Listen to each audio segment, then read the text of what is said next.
Marketing Square. Bienvenue sur Marketing Square, le rendez-vous du gros marketing. Le gros, c'est un marketing qui sort des clous, qui se réinvente, qui se renouvelle. C'est aussi un mindset qui repose sur l'envie de se dépasser, de se détacher de ses opinions une bonne fois pour toutes et d'apprendre en continu. Si tu te reconnais dans cette description, que tu sois débutant ou expert, abonne-toi. Ce podcast va devenir ton meilleur allié. Vous êtes une marque ou une entreprise qui cherchez à étendre votre portée sur les réseaux sociaux ou bien un créateur de contenu à la recherche de partenariats? Richmaker est là pour vous aider. Cette plateforme de mise en relation entre marques et influenceurs spécialisée en B2B est conçue pour vous permettre de toucher de nouvelles audiences à moindre coût. Avec Richmaker, vous pouvez trouver les partenaires idéaux pour votre prochaine collab en un clic. Rendez-vous sur Richmaker pour faire le plein d'idées et développer ce levier inexploité qu'est le partenariat. Bon épisode à tous! Bonjour à tous et bienvenue dans ce nouvel épisode de Marketing Square. Aujourd'hui, on va parler growth, l'ADN du podcast, et on va parler growth avec Romain Saillant, un des spécialistes du sujet, puisqu'il est co-auteur du livre Growth Marketing avec Yann Leonardi que vous avez déjà rencontré dans le podcast. Romain, il était aussi auparavant Growth Engineer et aujourd'hui, il vient avec nous décortiquer c'est quoi qu'on appelle le Growth Hacking Process. Romain, bienvenue dans le podcast. Salut Caroline, merci de me recevoir. Romain, première question. Toi, tu es Growth Engineer. Il y a plein d'acronymes dans ces métiers. Qu'est-ce qui fait exactement le Growth Engineer ? En fait, c'est très simple. Le Growth Engineer, c'est l'ingénieur dans une équipe Growth, le bras technique d'une équipe Growth ou marketing digital de façon plus large. Le bras technique, parce que du coup, il y a aussi Growth Strategist, il y a aussi Growth Hacker, il y a Growth Marketer. Comment est-ce que toi, tu distingues comme ça, grosso modo, toutes ces fonctions ? Ça dépend vachement des entreprises parce qu'au final, je faisais le même métier exactement dans mon ancienne entreprise que maintenant et je m'appelais Growth Hacker à cette époque-là. Mais en tout cas, comment je vois moi le travail de Growth Engineer, c'est la personne dans l'équipe Growth qui va permettre à l'équipe d'être indépendante techniquement, de pouvoir mener des expériences, faire des automatisations, etc. Du coup, est-ce que selon les branches du growth dans lesquelles on travaille, on a besoin de maîtriser un peu plus que du no-code ? Est-ce qu'on a besoin éventuellement d'avoir une formation ingénieur ? Est-ce que ça requiert un peu de technique justement ? Je dirais que pour être vraiment généraliste dans la growth, il n'y a pas forcément besoin. Maintenant, c'est vrai que plus l'équipe va grandir et plus elle va vouloir faire des choses ambitieuses, et mieux ce sera d'avoir un profil comme le mien dans l'équipe. Aujourd'hui, tu viens nous documenter le Growth Hacking Process. Tout de suite, on se dit « Oh là là, ça n'a pas l'air accessible à tous ». Est-ce qu'on se trompe ou pas ? Est-ce qu'il y a des prérequis pour mettre en application la méthode que tu nous partages ? Non, je pense qu'effectivement, le Growth Hacking Process, il est né dans les startups et dans des entreprises digitales de la Silicon Valley. Mais en fait, il est applicable, en tout cas pour moi, à tout type d'entreprise et même tout type de projet. Alors, applicable à tous, mais réservé à qui ? Est-ce qu'il y a une phase de nos projets où il est plus efficace qu'à d'autres ? Je pense que le plus important, c'est d'avoir consolidé les bases, être sûr qu'on a un produit ou un service qui répond à un marché, qui répond à un besoin. Mais à partir du moment où on est sûr de ça, ça va être super intéressant de mettre en place des expériences pour augmenter sa croissance. Et dans ce cas-là, ce qui est bien, c'est d'avoir un process pour encadrer cette expérimentation. Donc le Growth Hacking Process dont tu vas nous parler aujourd'hui, c'est en fait un peu l'art de mener des tests pour pouvoir justement aiguiller sa croissance. Ouais, c'est exactement ça. Parce que quand je suis arrivé à Réseaucard, donc qui était mon entreprise précédente, maintenant je suis chez Live Mentor, on avait plein d'idées d'expériences à mener, de choses à tester, mais en fait on savait pas par quoi commencer, qu'est-ce qu'on va tester en premier, comment on va tester, comment on va mesurer des résultats. Et c'est là que j'ai découvert ce process-là qui permet d'encadrer tout ça en fait. Et pour ça, tu as 4 étapes à nous dévoiler aujourd'hui, Romain. Exactement. En fait, le Growth Hacking Process, c'est 4 étapes qui tournent en cycle éternel. La première, c'est l'analyse. Donc, comment est-ce qu'on va analyser la situation pour voir quelles expériences on va mener. Ensuite, on a l'idéation, trouver des idées d'expériences à mener. Ensuite, la priorisation, savoir dans quel ordre on va mener ces expériences. Et enfin, le test, donc comment on va mener ces expériences. Et à la fin, on a l'analyse pour pouvoir analyser les résultats d'expérience et par rapport à ça, trouver de nouvelles expériences à mener, etc., etc. Ouais, ce qu'on appelle le process d'amélioration en continu, en fait, où on est toujours un peu scrupuleux de, OK, on teste, on relance la machine, et puis j'imagine c'est aussi plusieurs expérimentations en même temps. Et c'est là où il faut avoir l'esprit pointilleux et où, en fait, on a besoin d'un process. Si vous en faites une à la mano, ça passe. Si vous en faites 5, vous allez vous en mêler les pinceaux et plus réussir à rien lire dans votre data. Du coup, Romain, est-ce que tu peux nous donner une illustration concrète ? Imaginons qu'on est un auditeur du podcast pour pouvoir pouvoir parler un petit peu en langage moldu. Comment est-ce que ça se passe dans le concret, dans le quotidien? Par exemple, appliqué au podcast Marketing Square ou appliqué à quelqu'un qui se lance et qui veut vendre ses produits ou ses services. Est-ce que tu peux nous donner un exemple concret?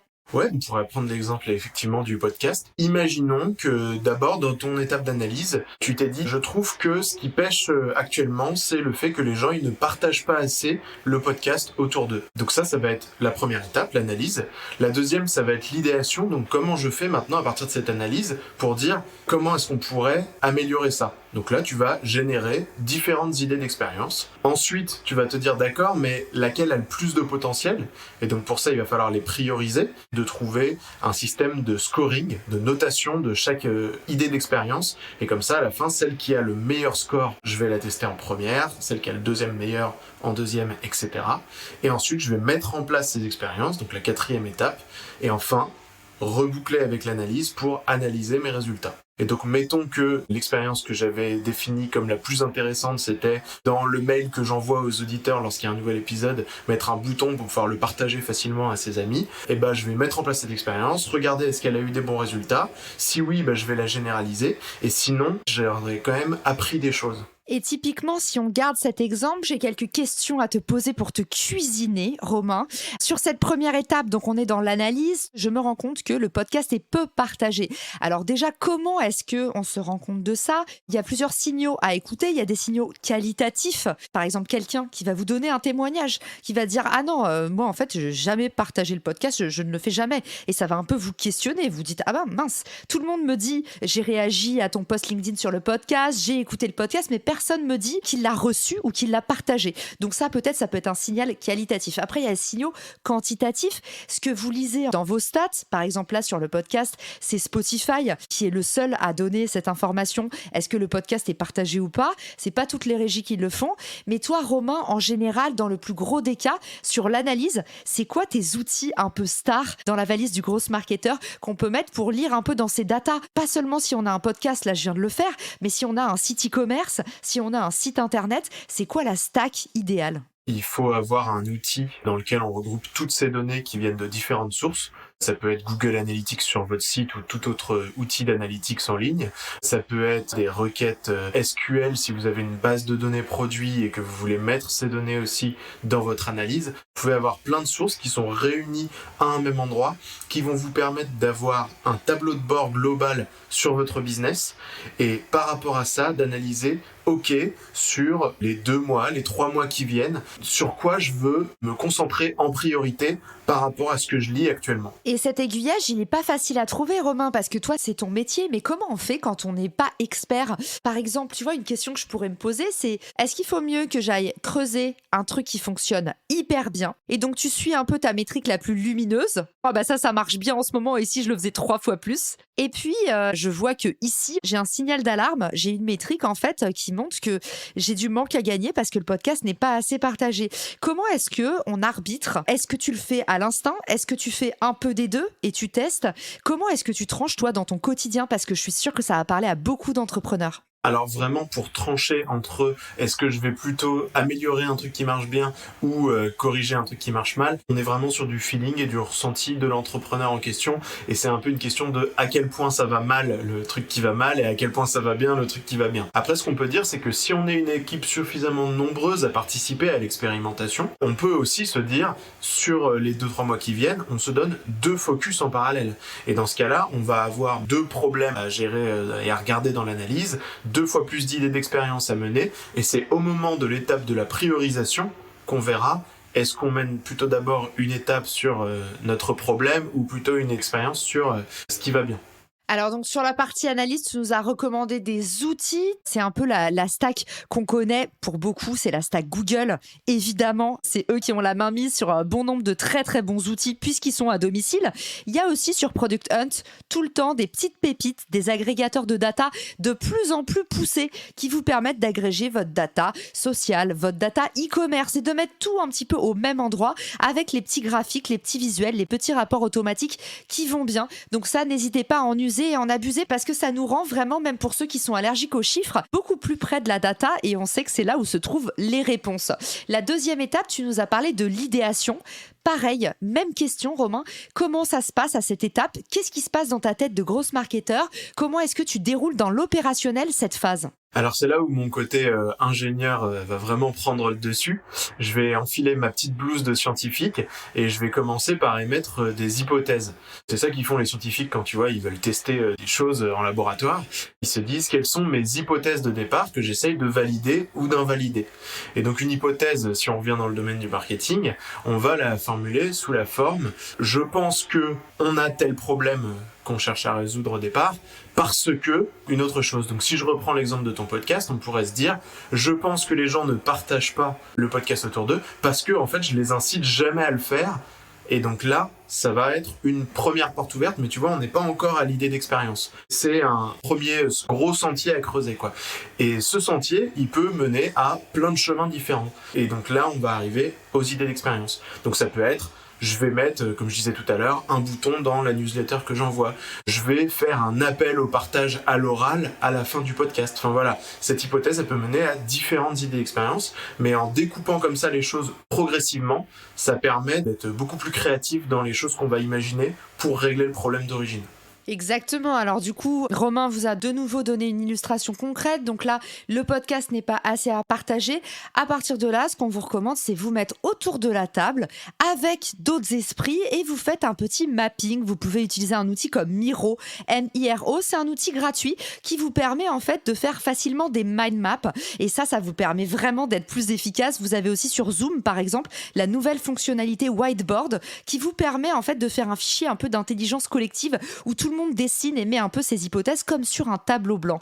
Et effectivement, Romain vous donne la trame, c'est trouver le plus d'hypothèses possible à partir de votre problème. Donc par exemple, je vais me dire, le problème, le podcast, il n'est pas partagé parce que peut-être j'en parle pas assez ou peut-être que j'en parle même pas au bon moment. Typiquement, si je suis un podcasteur et que je parle du partage de mon podcast en début d'épisode, les gens, ils l'ont pas encore écouté, donc ils n'ont pas envie de le partager. Peut-être que je contextualise pas assez, c'est-à-dire que je dis aux gens partagez le podcast, mais je leur dis pas pourquoi. Donc peut-être que je peux travailler le message. Si je fais un épisode sur le recrutement, je pourrais me dire, voilà, si vous connaissez quelqu'un qui recrute en ce moment, partagez le podcast. Donc c'est peut-être une question en fait de copywriting. Ça peut être aussi une question d'incentive. Par exemple, je dis de partager le podcast, mais quel est l'intérêt des gens derrière? Et là, on peut proposer pourquoi pas une récompense. Donc je pourrais dire, maintenant, je vais dire aux gens qui partagent le podcast que s'ils me taguent sur les réseaux sociaux, derrière, je les reposte. Vous pouvez trouver comme ça full de réponses en fonction des hypothèses que vous avez trouvées. Et moi, ce que je vous recommande, c'est vraiment de vous mettre autour de la table avec d'autres personnes pour avoir vraiment le plus d'expérience, de retours et d'hypothèses possibles au moment où vous cueillez le problème, où vous vous rendez compte, par exemple, lors d'un entretien que la personne ne partage pas le podcast, vous pouvez lui poser la question. Vous avez le droit de parler pendant les entretiens qualitatifs et lui dire pourquoi. Et là, la personne va vous dire soit j'y ai pas pensé, soit en fait je me sens gênée, soit je comprends pas pourquoi je le ferais. Et vous allez avoir comme ça tout un tas d'indices. Ouais, c'est exactement ça. Il faut vraiment pas hésiter à introduire de l'humain dans le process. Mais on peut aussi utiliser les précédents résultats d'expérience qu'on a eus. C'est tout l'intérêt du côté cyclique de ce processus. Si une expérience réussit, est-ce que je peux la doubler, la faire encore mieux? Est-ce que je peux faire cette expérience mais ailleurs dans l'expérience de mon produit ou de mon service? Et si ça a été un échec, alors je précise qu'un échec en growth, c'est pas quelque chose de péjoratif, c'est une occasion d'apprendre. Si ça a été un échec, quelle leçon je vais pouvoir en tirer? Est-ce que je pourrais par exemple trouver une idée d'expérience qui serait la plus à l'opposé possible de cet échec? Enfin voilà, faut vraiment pas hésiter à ce que ça s'auto-alimente comme ça en permanence. Et alors pour ceux qui se disent, moi j'ai vraiment aucune idée malgré ce que Caroline et Romain ont conseillé, honnêtement quand on sait pas comment émettre des hypothèses, moi ce que je vous recommande c'est dans un premier temps vous renseigner sur internet. Alors vous allez me dire ok boomer, mais en fait on ne le fait pas assez. On a ce problème depuis notre stage jusqu'au poste de CEO. Parfois on se pose des questions et Google est ton meilleur ami. Autre option évidemment, recueillir des avis d'experts. Si vous êtes face à un vrai blocage, ça vaut le coup d'aller voir un expert quitte à payer une centaine d'euros de l'heure, mais si ça peut vous économiser 3 jours de travail, en fait, c'est hautement rentable.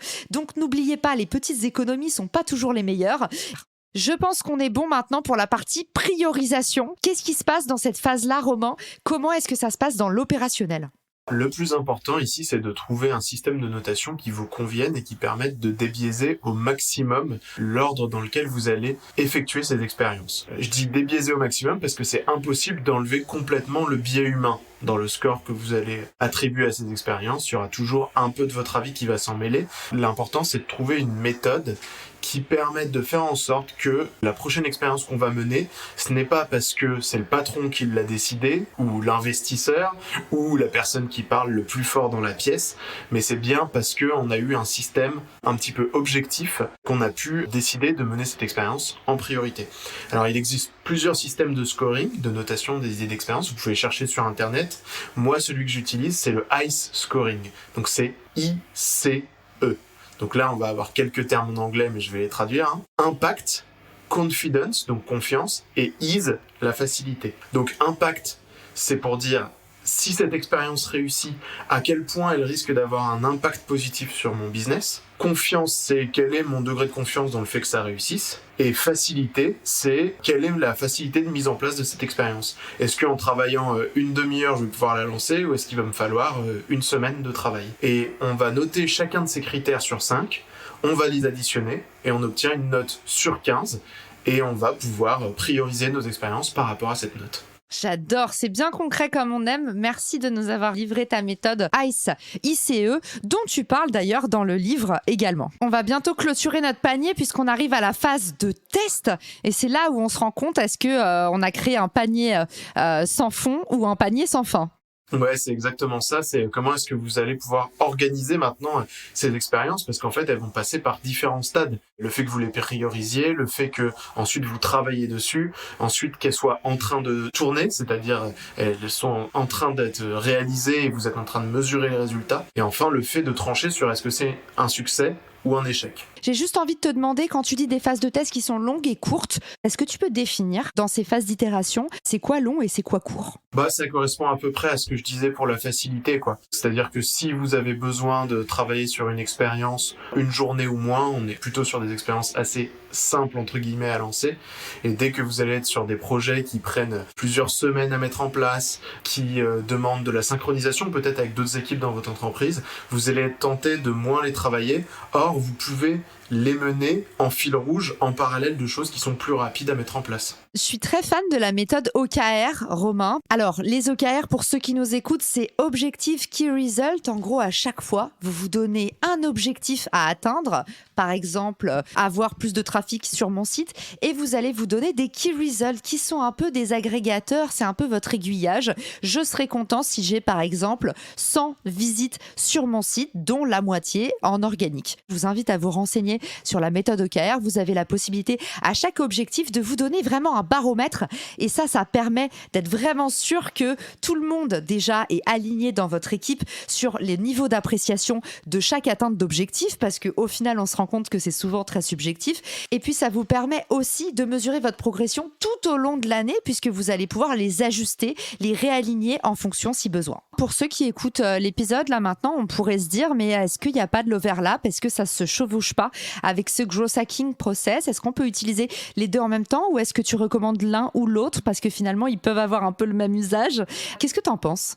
En fait, moi je pense qu'ils peuvent très très bien fonctionner main dans la main ensemble et d'ailleurs on a une partie du livre qui est là-dessus. La façon dont on peut les faire jouer ensemble, c'est que les OKR, ils sont plutôt au niveau de l'entreprise en général alors que le cycle d'expérimentation grosse, idéalement il est au niveau de l'entreprise en général, mais plus souvent ce qu'on va retrouver c'est qu'il est plutôt au niveau de l'équipe grosse ou de l'équipe marketing. Comment est-ce qu'on peut les faire fonctionner ensemble? C'est de dire, notre premier point d'analyse, il doit être synchronisé avec les OKR. Qu'est-ce que ça veut dire? Ça veut dire que à l'étape de l'idéation, on doit trouver des idées d'expérience qui répondent toutes à un ou plusieurs KR de l'entreprise en général. Et de cette façon, on va s'assurer que le cycle d'expérimentation qui est mené par l'équipe grosse ou par l'équipe marketing est vraiment en phase avec les objectifs au global de la boîte. Merci Romain d'avoir été avec nous dans cet épisode pour récapituler les 4 étapes, la colonne vertébrale de ce growth hacking process qui permet de mettre en place des expérimentations pour atteindre plus de croissance. Numéro 1, l'analyse. Comprendre un petit peu quels sont les signaux forts et les signaux faibles qui potentiellement sont en train de gangréner, de gréver votre croissance. Deuxième étape, c'est l'idéation. Ici, il s'agit de recueillir le plus d'hypothèses possibles pour comprendre en fait comment justement on peut régler ce problème là où le bas blesse. Comment est-ce qu'on peut faire pour apporter une solution concrète? Troisième étape, c'est la priorisation. Comment est-ce qu'on estime que telle ou telle action va être à prioriser avant une autre? Et pour ça, Romain nous a donné sa méthode, la méthode ICE, retenez-le, comme la glace. Et du coup, l'idée ici, c'est de pouvoir très rapidement arriver avec un plan d'action. On est déjà prêt pour l'étape 4, c'est le testing. On regarde si ça a marché ou pas en fonction des objectifs qu'on s'était fixés en amont, pas pendant le projet et pas à la fin pour se faire plaisir. Et vous avez vu, c'est une boucle, c'est ce que nous disait Romain, un process d'amélioration en continu. C'est là-dessus que repose justement la méthodologie Growth. Et pour vous donner une idée à l'échelle du podcast de ce qu'on peut mettre en place quand on fait bien son audit, lorsque je me suis rendu compte justement que le podcast était très partagé et particulièrement sur WhatsApp, je me suis rendu compte que c'était un canal que je devais investir. Donc quand j'ai lu dans ma donnée qu'il y avait énormément de gens qui s'envoyaient le podcast sur WhatsApp, je me suis dit ça veut dire que 1, mes auditeurs utilisent WhatsApp, 2, mes utilisateurs utilisent WhatsApp comme un canal pour s'envoyer du contenu. Donc peut-être que ma newsletter, au lieu de l'envoyer par email, je pourrais proposer une version mobile parce qu'en plus, on le sait, le podcast est énormément écouté sur mobile, plus que sur ordinateur.